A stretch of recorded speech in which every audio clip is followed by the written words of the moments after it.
முடி மாற்று சிகிச்சை மற்றும் சர்ம பொலிவு சிகிச்சைகளை மருத்துவம் பயிலாதவர்கள் மேற்கொண்டால் கடும் சட்ட நடவடிக்கை எடுக்கப்படும் என தமிழ்நாடு மருத்துவ கவுன்சில் எச்சரித்துள்ளது.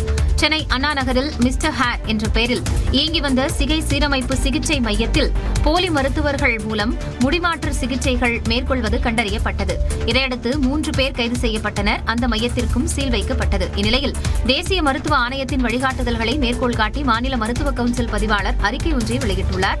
அதன்படி முடிமாற்று சிகிச்சை மற்றும் லேசர் நுட்பத்திலான தோல் சிகிச்சைகளை மருத்துவ கவுன்சிலில் பதிவு செய்த அங்கீகரிக்கப்பட்ட மருத்துவர்கள் மட்டுமே மேற்கொள்ள வேண்டும் என்று அறிவுறுத்தப்பட்டுள்ளது. மருத்துவ நிறுவனங்கள் பதிவு சட்டத்தின் கீழ் உரிமம் பெற்ற மையங்களில் மட்டுமே அத்தகைய சிகிச்சைகள் வழங்கப்பட வேண்டும். சிகிச்சைகள் தொடர்பான ஆவணங்களை முறையாக பராமரிக்க வேண்டும் என்றும் மக்கள் நல்வாழ்வுத்துறையால் அந்த சிகிச்சை மையங்கள் தொடர் ஆய்விற்கு உட்படுத்தப்படும் என்றும் தெரிவிக்கப்பட்டுள்ளது.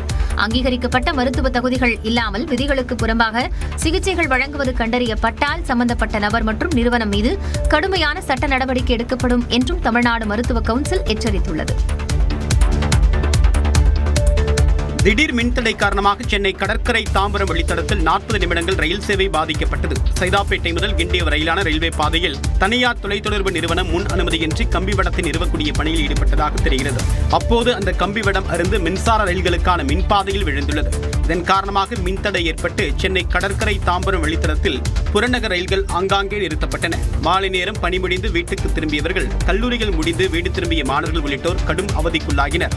சுமார் 40 நிமிடங்களுக்கு பிறகு மின்கம்பி சீரமைக்கப்பட்டு ரயில் சேவை தொடங்கப்பட்ட நிலையில் புறநகர் ரயில்களில் பயணிகள் கூட்டம் அலைமோதியது.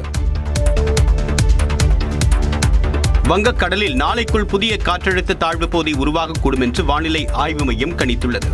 பூமத்திய ரேகையை ஒட்டியுள்ள இந்திய பெருங்கடலின் கிழக்கு பகுதிகள் மற்றும் தென்கிழக்கு வங்கக்கடலின் மேல் ஒரு வளிமண்டல மேலடுக்கு சுழற்சி நிலவுவதாகவும் அதன் காரணமாக தெற்கு வங்கக்கடல் மற்றும் அதனை ஒட்டிய இந்திய பெருங்கடல் பகுதிகளில் காற்றழுத்த தாழ்வு பகுதி உருவாகக்கூடும் என்றும் கணித்துள்ளது. அதே நேரத்தில் கிழக்கு திசை காற்றின் வேக மாறுபாடு காரணமாக வரக்கூடிய புதன்கிழமை வரை தமிழ்நாட்டில் வறண்ட வானிலையே நிலவக்கூடும் என்றும் வியாழன் மற்றும் வெள்ளிக்கிழமைகளில் ஒரு சில இடங்களில் மிதமான மழை பெய்யக்கூடும் என்றும் தெரிவிக்கப்பட்டுள்ளது.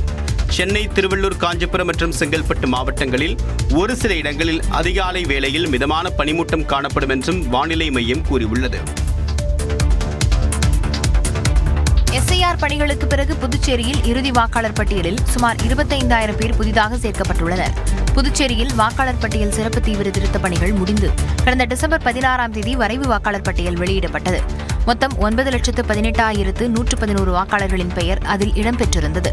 தொடர்ந்து ஆட்சேபனை மற்றும் உரிமை கோரலுக்கான படிவங்கள் ஜனவரி 8ஆம் தேதி வரை பெறப்பட்டன. இறுதி வாக்காளர் பட்டியலை மாவட்ட ஆட்சியர் குலோத்துங்கன் நேற்று வெளியிட்டார். காரைக்கால் மாவட்டத்திற்கான பட்டியலும் வெளியிடப்பட்டது. அதன்படி புதுச்சேரி சட்டமன்றத்திற்கான 30 தொகுதிகளில் மொத்தம் 9,44,211 வாக்காளர்கள் உள்ளனர் என தெரிவிக்கப்பட்டுள்ளது. ஆண்கள் 4,43,595 பேரும், பெண்கள் 5,477 பேரும், 3ஆம் பாலினத்தவர் 139 பேரும் வாக்காளர் பட்டியலில் இடம்பெற்றுள்ளனர்.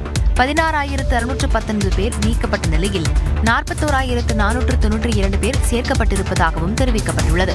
அதிகபட்சமாக வில்லியனூர் தொகுதியில் 42,679 வாக்காளர்களும், குறைந்தபட்சமாக ராஜ்பவனில் 20,962 வாக்காளர்களும் உள்ளனர். மேலும் இந்த வாக்குப்பட்டியல் டிஓ வெப்சைட் மற்றும் டிஓ வெப்சைட் ரெண்டிலும் வெளியிடப்படுது. ஸோ அவங்களும் சர்ச்சபிள் ஃபெசிலிட்டியில் இருக்கும். வாக்காளர்கள் அது மூலமாக அவங்களுடைய பெயர் இருக்கு அப்படின்னு அவங்க செக் பண்ணிக்க முடியும். சட்டப்பேரவை தேர்தலுக்கான வேட்புமனு தாக்கல் முடியும் வரை வாக்காளர் பட்டியலில் பெயரை சேர்க்க விண்ணப்பிக்கலாம் என்றும் மாவட்ட ஆட்சியர் தெரிவித்தார்.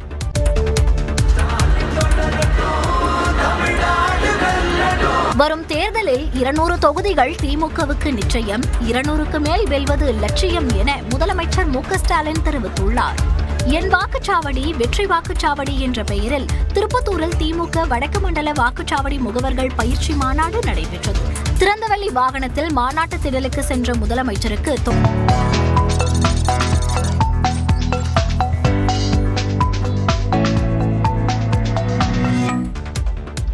இது சூப்பர் 30. இன்றைய நாளின் முக்கியமான 30 செய்திகளின் விறுவிறுப்பான அணிவகுப்பு. அந்த வகையில் முதலாவதாக சென்னையில் புதிய மேம்பாலம் மக்கள் பயன்பாட்டிற்கு வந்துள்ளது. மாண்புமிகு தமிழ்நாட்டின் முதலமைச்சர் அவர்களை உங்களின் கைத்தட்டல்களுடன் அன்புடன் அழைக்கிறோம். சென்னையில் மத்திய கைலாஷ் பகுதியில் அமைக்கப்பட்டுள்ள புதிய எல் வடிவ மேம்பாலத்தை திறந்து வைத்து முதலமைச்சர் காரில் சென்று பார்வையிட்டார்.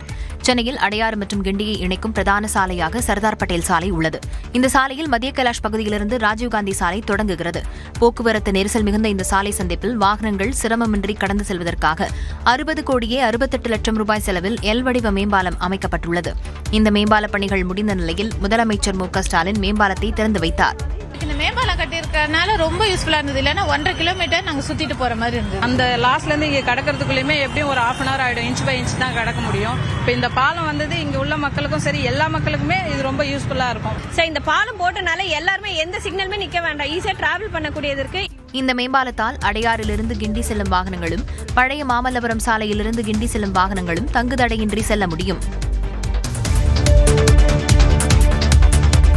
நாமக்கல் மாவட்டம் பரமத்திவேலூர் அருகே அரசு பள்ளி மாணவிக்கு பாலியல் தொல்லை கொடுத்த தலைமை ஆசிரியரை காவல்துறையினர் கைது செய்தனர். பரமத்திவேலூரை அடுத்த கொத்தமங்கலம் அருகே நஞ்சப்பகவுண்டம்பாளையத்தில் செயல்பட்டு வரும் ஊராட்சி ஒன்றிய தொடக்க பள்ளியில் 58 வயதான கபிலக்குறிச்சியை சேர்ந்த சுந்தர்ராஜ் என்பவர் தலைமை ஆசிரியராக பணிபுரிந்து வருகிறார். இவர் கடந்த வெள்ளிக்கிழமையன்று அந்த பள்ளியில் படிக்கும் 5ஆம் வகுப்பு மாணவி ஒருவருக்கு பாலியல் தொல்லை கொடுத்ததாக கூறப்படுகிறது.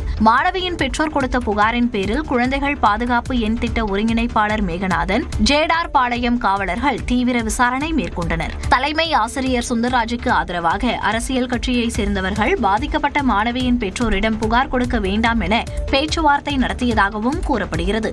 இதனிடையே தலைமை ஆசிரியர் சுந்தர்ராஜை ஜேடார் பாளையம் காவல் நிலையத்தினர் கைது செய்தனர்.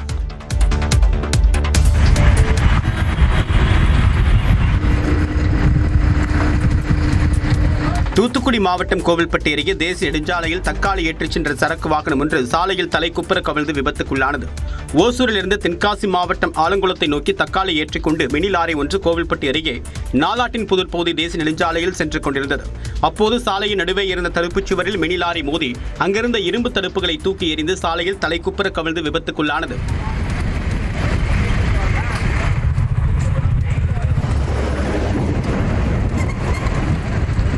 மினி லாரியை ஒட்டி வந்த தருமபுரியை சேர்ந்த ஓட்டுநர் மோகன்ராஜ், அவருடைய உதவியாளர் கனகராஜ் இருவரும் லேசான காயங்களுடன் தப்பினர்.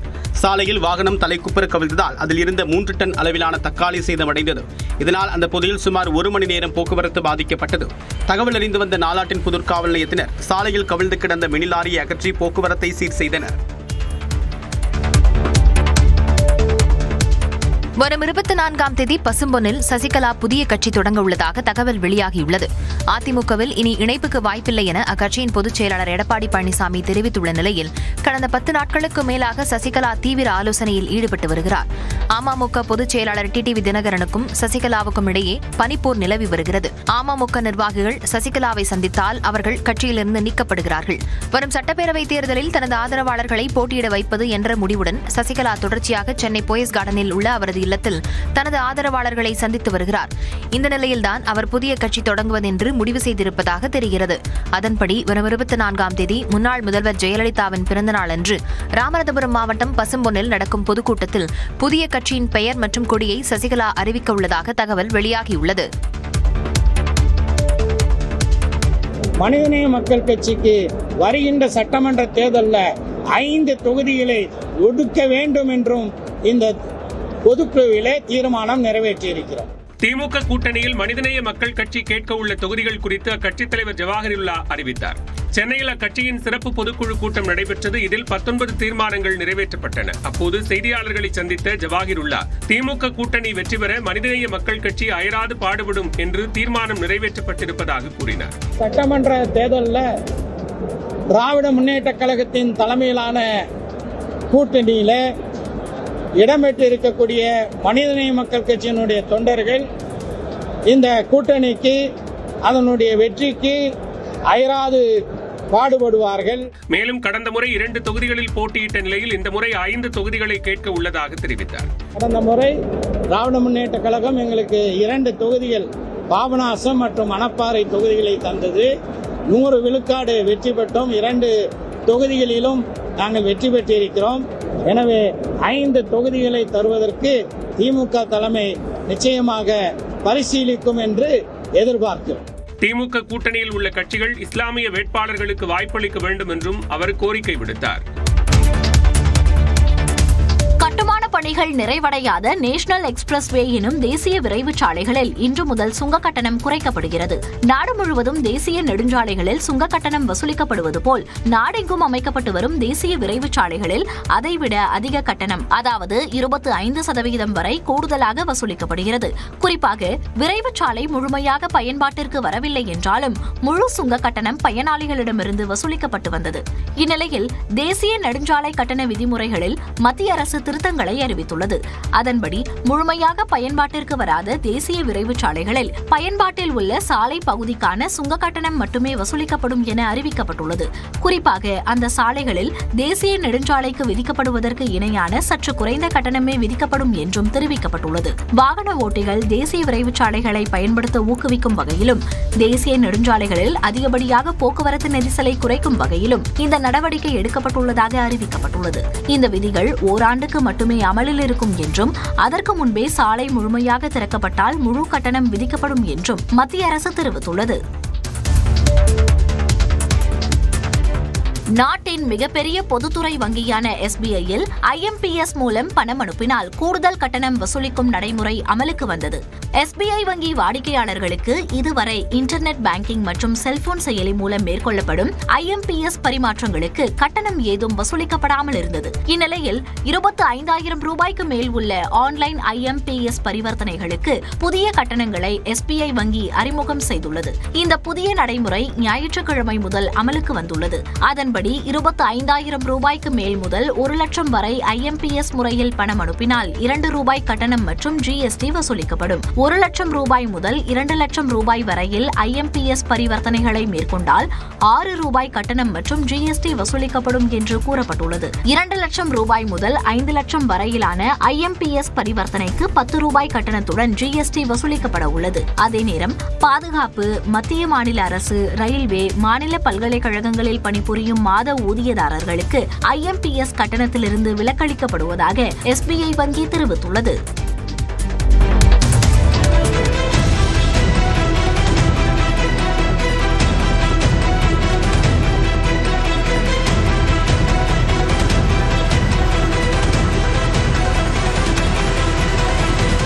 விஜயவாடாவில் ஓடும் ரயிலில் ஏற முயன்ற பயணி தவறி விழுந்த நிலையில் அவரை ரயில்வே காவலர்கள் காப்பாற்றிய காட்சிகளே இவை. விஜயவாடா ரயில் நிலையத்திலிருந்து புறப்பட்ட ரயிலில் பயணி ஒருவர் ஏற முயன்றார். அப்போது அவர் நிலை தடுமாறி ரயில் மற்றும் தண்டவாளத்திற்கிடையே சிக்குவதற்குள் அங்கு பணியிலிருந்த ரயில்வே காவலர்கள் அந்த பயணியை மீட்டார்.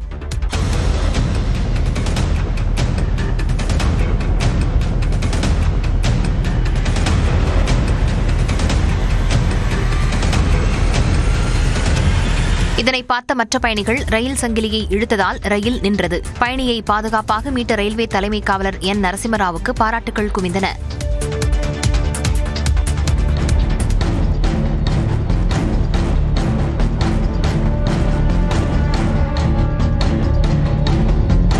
தகராறை தட்டி கேட்டதால் காவல் உதவி ஆய்வாளருக்கு நிகழ்ந்த கோரத்தின் CCTV காட்சிகள்தான் இது. கேரள மாநிலம் கோழிக்கோடு டவுன் காவல் நிலையத்தில் உதவி ஆய்வாளராக பணியாற்றி வரக்கூடிய ஷாபி அதே பகுதியில் உள்ள டீ கடையில் இருவர் சண்டையிட்டுக் கொண்டிருந்ததை தட்டி கேட்டதாக தெரிகிறது. இதனால் ஆத்திரமடைந்த பிரமோத் என்பவர் தான் மறைத்து வைத்திருந்த கத்தியால் ஷாபி அசந்த நேரம் பார்த்து குத்தினார்.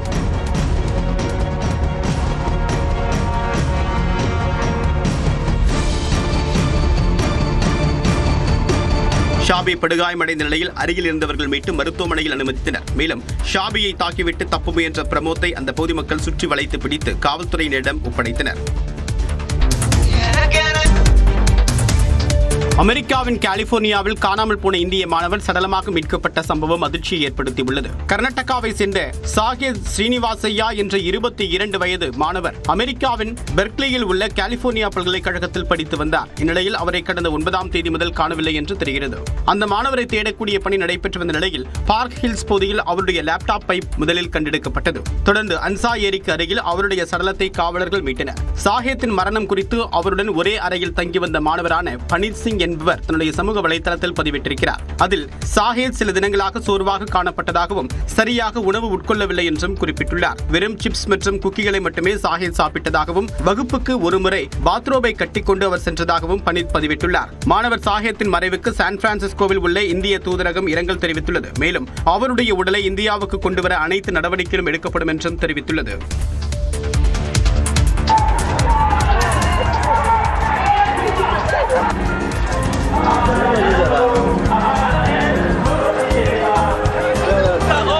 மேற்கு ஆப்பிரிக்காவில் உள்ள நைஜீரியாவில் நடைபெற்ற மீன்பிடி திருவிழாதான் ஹாலிவுட் திரைப்படங்களில் வரக்கூடிய போர்க்காட்சி போன்று பிரமிக்க வைத்துள்ளது.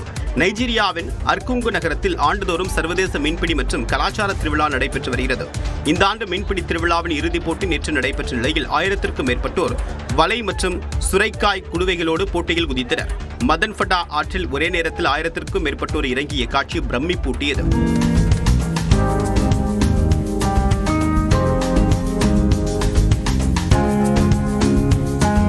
இதற்கிடையே 59 கிலோ எடை உள்ள மீனை பிடித்து அபுபக்கர் என்பவர் முதல் பரிசை தட்டிச் சென்றார்.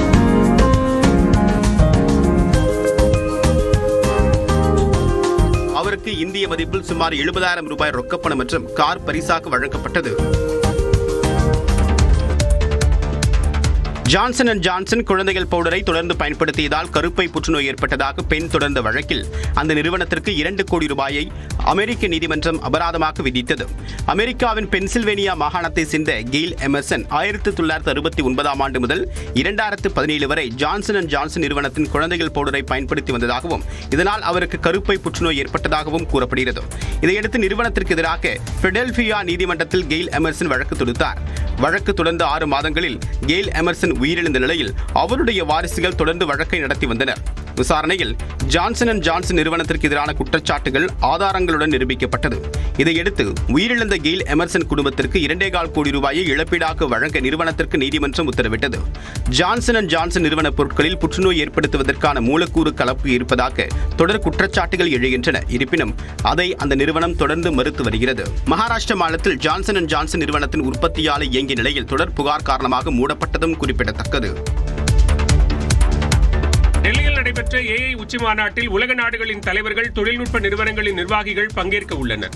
பிப்ரவரி 16 முதல் 20ஆம் தேதி வரை டெல்லி பாரத் மண்டபத்தில் இந்த மாநாடு நடைபெற உள்ளது. இந்த மாநாட்டில் 35க்கும் மேற்பட்ட நிறுவனங்களின் தலைமைச் செயல் அதிகாரிகளை பிரதமர் மோடி சந்தித்து பேச உள்ளார். மேலும் 19ஆம் தேதி பிரதமர் மோடி இந்த மாநாட்டில் உரையாற்ற இருக்கிறார். சர்வதேச அளவில் எதிர்பார்ப்பை ஏற்படுத்தியுள்ள இந்த மாநாட்டில் பிரான்ஸ் அதிபர் இமானுவேல் மேக்ரான், பிரேசில் அதிபர் லுலா டா சில்வா, 50 நாடுகளின் அமைச்சர்கள், ஐநா பொதுச் செயலாளர் உள்ளிட்டோர் பங்கேற்கின்றனர். மேலும் Google CEO Sundar Pichai, open AI CEO சாம் ஆல்மன், ரிலையன்ஸ் இண்டஸ்ட்ரீஸ் தலைவர் மற்றும் நிர்வாக இயக்குநர் முகேஷ் அம்பானி, கேட்ஸ் அறக்கட்டளை தலைவர் பில் கேட்ஸ் உள்ளிட்டோர் 40க்கும் மேற்பட்ட நிறுவனங்களின் நிர்வாகிகளும் கலந்து கொள்ள உள்ளனர். சுமார் $100 பில்லியன் அளவுக்கு AI தொடர்பான முதலீடுகளும் கையெழுத்தாக உள்ளதாக தெரிகிறது. 2 லட்சத்திற்கும் அதிகமானோர் அந்த மாநாட்டில் பங்கேற்க பதிவு செய்துள்ளதாக கூறப்படுகிறது. NVIDIA CEO ஜென்சன் ஹுவாங் இதில் பங்கேற்பார் என்று தெரிவிக்கப்பட்ட நிலையில் அவரது பயணம் திடீரென ரத்து செய்யப்பட்டது குறிப்பிடத்தக்கது. சென்னை மற்றும் புறநகரில் அதிகாலையில் அடர்ந்த பனிமூட்டம் நிலவியதால் மக்கள் அவதிக்குள்ளாகினர். கோயம்பேடு, வடபழனி, நுங்கம்பாக்கம், எழும்பூர், புரஷிவாக்கம், வண்ணாரப்பேட்டை உள்ளிட்ட பகுதிகளில் காலையில் பனிமூட்டம் அதிக அளவில் காணப்பட்டது. இதனால் நடைபயிற்சி மற்றும் அன்றாட பணிகளுக்கு செல்வோர் குளிரில் நடுங்கியபடி சென்றனர். தாம்பரம், அம்பத்தூர் உள்ளிட்ட புறநகர் பகுதிகளிலும் பனிமூட்டம் காணப்பட்டது. திருவள்ளூர் மாவட்டம் பொன்னேரி சுற்றுவட்டார பகுதிகளில் பனிமூட்டத்தால் சாலையில் எதிரே செல்லக்கூடிய வாகனங்கள் தெரியாத நிலை ஏற்பட்டது. காஞ்சிபுரம் மாவட்டம் உத்திரமேரூர் சுற்றுவட்டார பகுதிகளில் பனிமூட்டத்தால் பொதுமக்கள் மற்றும் வாகன ஓட்டிகளுக்கு சிரமம் ஏற்பட்டது. திருவாரூர் மாவட்டத்தின் நன்னிலம், சேந்தமங்கலம், குடவாசல், விக்கிரபாண்டியம் உள்ளிட்ட இடங்களில் காலை 7 மணியை கடந்தும் பனிமூட்டம் காணப்பட்டது. தொடர் பனி காரணமாக சம்பா நெற்பயிர்களில் பூச்சி தாக்குதல் அதிகரிக்கும் என்று விவசாயிகள் கவலை தெரிவித்துள்ளனர். திமுக தேர்தல் அறிக்கையில் வாக்குறுதி அளித்தவாறு 5.5 லட்சம் பேருக்கு அரசு வேலைகள் வழங்கப்படவில்லை என்று பாமக தலைவர் அன்புமணி குற்றம் சாட்டியுள்ளார். இது தொடர்பாக அறிக்கை வெளியிட்டுள்ள அவர், திமுக ஆட்சியில் இதுவரை 94,191 பேருக்கு மட்டுமே அரசு வேலைகள் வழங்கப்பட்டுள்ளதாக குறிப்பிட்டுள்ளார். திமுக உறுதியளித்த வேலை வாய்ப்புகளில் 17% மட்டுமே நிறைவேற்றப்பட்டுள்ளதாக அன்புமணி கூறியுள்ளார். 5 ஆண்டுகளில் சுமார் 1.5 லட்சம் முதல் 2 லட்சம் வரையிலான அரசு ஊழியர்கள் ஓய்வு பெற்றிருக்க கூடும் என்பதால் புதிதாக ஓய்வு பெற்றவர்களால் ஏற்பட்ட காலி இடங்களையும் திமுக அரசு நிரப்ப தவறிவிட்டதாக குறிப்பிட்டுள்ளார். தமிழக தனியார் நிறுவனங்களில் 75% வேலை வாய்ப்புகளை தமிழகத்தைச் சேர்ந்தவர்களுக்கே வழங்கும் வகையில் சட்டம் இயற்றப்படும் என்ற வாக்குறுதியையும் திமுக அரசு நிறைவேற்றவில்லை என்று குறிப்பிட்டுள்ளார். தமிழ்நாட்டில் 1,30,00,000க்கும் கூடுதலான படித்த இளைஞர்கள் தகுதிக்கேற்ற வேலை கிடைக்காமல் தவித்து வருவதாகவும் அவர்களுக்கு கண்ணியமான வேலை வாய்ப்புகளை உருவாக்கி தர வேண்டும் என்றும் வலியுறுத்தியுள்ளார். மாணவர்கள், படித்த இளைஞர்கள், அரசு ஊழியர்கள் என அனைத்து தரப்பினரும் திமுக ஆட்சியில் பாதிக்கப்பட்டிருப்பதாக அன்புமணி குறை கூறியுள்ளார். நீலகிரி மாவட்டத்தில் முதல் முறையாக பெண்களின் பாதுகாப்பை கருத்தில் கொண்ட பேனிக் பட்டனுடன் கூடிய புதிய அரசு பேருந்துகள் அறிமுகம் செய்யப்பட்டுள்ளன. நீலகிரி மாவட்டத்திற்கு 38 பேருந்துகளை தமிழக அரசு வழங்கியுள்ள நிலையில் முதற்கட்டமாக 16 புதிய பேருந்துகளை மக்கள் பயன்பாட்டிற்காக தமிழ்நாடு அரசு கொறடா ராமச்சந்திரன் கொடியசைத்து தொடங்கி வைத்தார். நீலகிரி மாவட்டத்தில் முதல் முறையாக இயக்கப்பட உள்ள இந்த 16 BS6 வகை பேருந்துகளில் பெண் பயணிகளின் பாதுகாப்பை உறுதிப்படுத்தும் வகையில் பேனிக் பட்டன் என்ற அவசர அழைப்பு பட்டன்கள் பேருந்துக்குள் 6 இடங்களில் பொருத்தப்பட்டுள்ளன. இந்த புதிய பேருந்தில் பயணிக்கும் பெண்களுக்கு ஏதாவது பாலியல் துன்புறுத்தல்கள் ஏற்பட்டால் உடனடியாக அந்த பட்டனை அழுத்தினால் போதும் அவசர கால அழைப்பாக சென்னையில் உள்ள கட்டுப்பாட்டு அறைக்கு சமிஞ்ஞை செல்லும். பேருந்திலிருந்து GPRS கருவி உதவியுடன் உடனடியாக பேருந்தில் பயணிக்கும் பகுதியின் அருகில் உள்ள காவல் நிலையங்களுக்கு பேருந்தில் நிலவும் பிரச்சனை குறித்து தெரியப்படுத்தப்படும். பேருந்தில் இருந்து வரும் புகார் மீது உடனடியாக காவல்துறையினர் நடவடிக்கை எடுக்க ஏதுவாக இந்த பட்டன் பொருத்தப்பட்டுள்ளது என்றும் இந்த புதிய பேருந்துகள் மலைப்பாங்கான பகுதியில் பயணிக்கும் போது GPS கருவிகள் மூலம் கண்காணிக்கப்படும் என்றும் அரசு தரப்பில் தெரிவிக்கப்பட்டுள்ளது.